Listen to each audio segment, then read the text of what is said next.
Hello, and thank you for returning. My name is John Occhi, Realtor with Keller Williams and the Excellence in Real Estate team.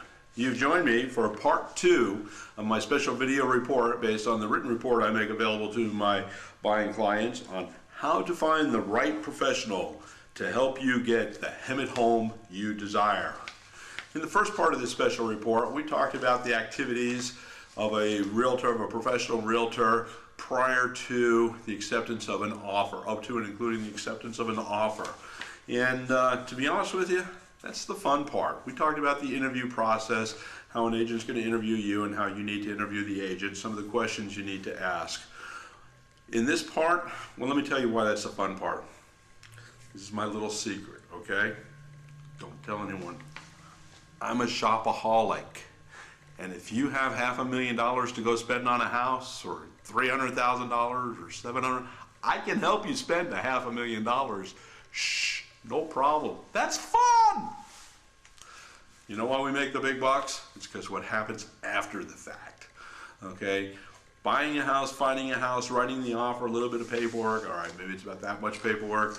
But doing the paperwork on it, making sure it's all done professionally and presented, you know, that's the salesman part. That's the going out and finding the product, matching the buyer with the right house so that, you know, everybody's happy. It's a win-win. We've got the financing in order. It's pretty simple to deal with. You know, get qualified for a particular loan so that you can buy a particular home. But where the real work begins, where we really earn our money and where all the heartaches happen in real estate is once escrows are open, because opening escrow and closing escrow are two completely different things, and typically there's about 30 days in between. And if you think you got to know your realtor in the first time when you're out driving around and talking about all the wants and needs of your family and, you know, all the different activities that take place in your home, and finding that perfect home, well, now is the time. This is where the rubber meets the road. Okay, this is what we call escrow in California. If you're from another part of the country, there's a similar process that's often referred to as settlement. Big difference is settlement includes attorneys, and at the end of the day, when it's all said and done, everybody sits down at the table and exchanges money and keys. Doesn't work that way here in California. Okay, we have escrow. Escrow is the central focal point for all communication. The lenders, the title, all the inspection reports.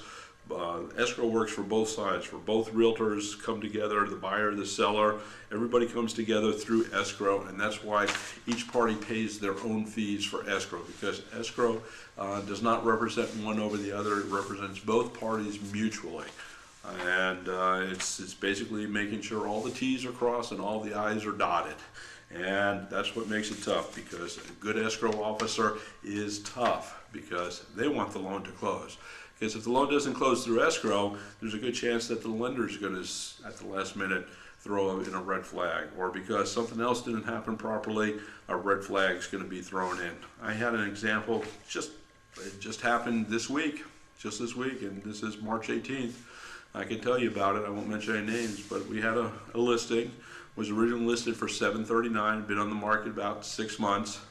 The seller actually went out and bought another home, and so now they're making a mortgage on a more expensive home, plus this home for, you know, the $739,000 home, and the mortgage payments were both due every month, and they had to pay it. So we ended up accepting an offer at $710,000 with. It was actually for a little bit more, but the difference between the 710 and the higher amount, the buyer was taking out in cash to make improvements.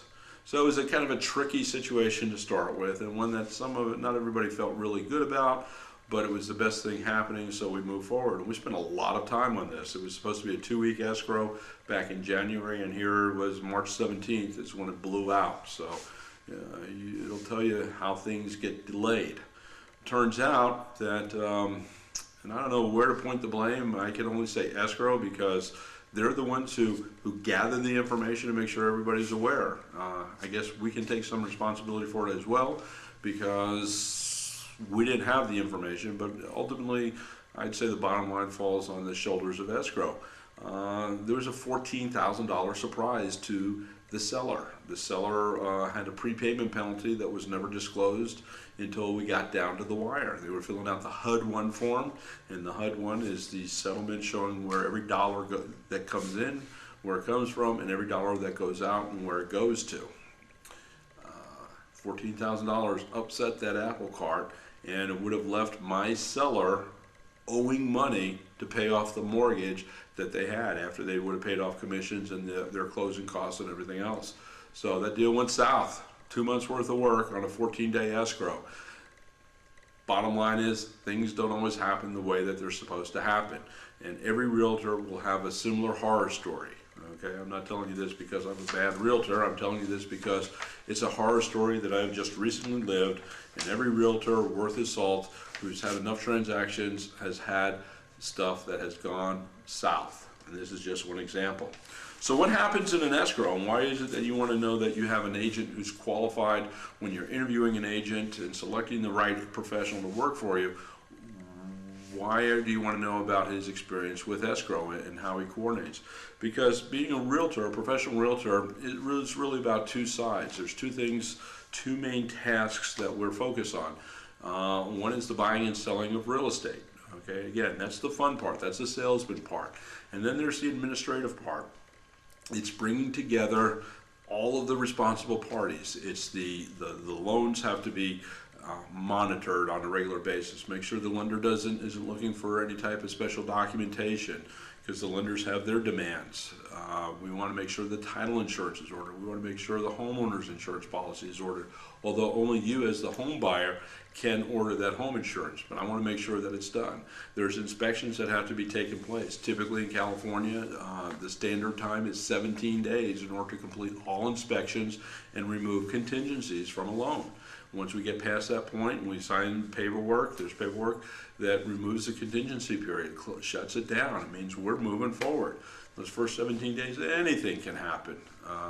We can have a home inspection come through and they can find problems with the home. A termite inspector can come in and can find problems. Now, does this kill the deal? No. But what it means is that we need to assess if it's a major issue. Maybe there's some concessions the seller will make. Maybe, and I just say maybe, it's time for a price negotiation in order to accommodate this. Once we have that settled, then we need to make sure that the lender orders an appraisal. We don't want to get an appraisal in too quick because there may be some concessions that are made. There may be some hidden problems. And we want all of that resolved prior to the appraisal coming through. Okay.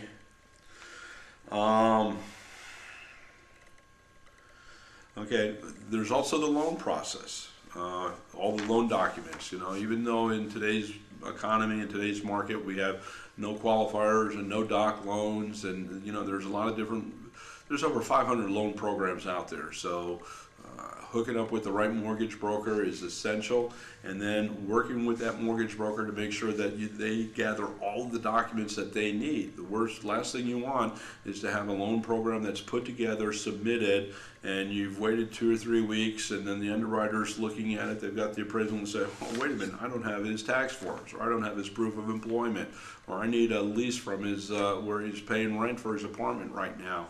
There's all kinds of little details that they want you to come through with. And if you don't have a good realtor following through and staying on top of that situation, then you're only asking for trouble. So the person that you need to hire for a realtor, not only do they have to be good salespeople, charismatic, and be able to negotiate and to find what it is that you're looking for. Again, as a shopaholic, confirmed shopaholic, that's the fun part, that's the easy part. The tough part is taking it from the time when we negotiate that successful contract until we can close escrow and you pick up your keys and the moving truck backs into your driveway. That's what it's all about, okay? And not everybody handles it the same way. So it's important that you find out about that. All right. So with that, I want to thank you for joining me for the second part of how to find the right professional to get the home you desire.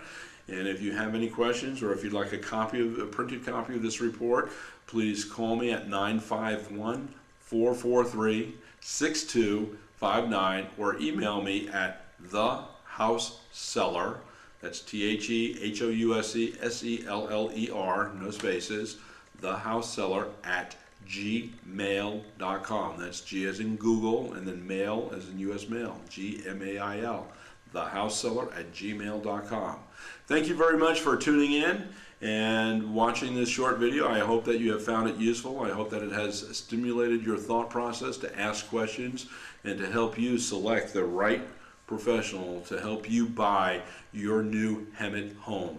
Until next time, or we have the opportunity to meet personally, I look forward to serving you. But my name is John Occhi. Thank you very much. God bless to you and yours.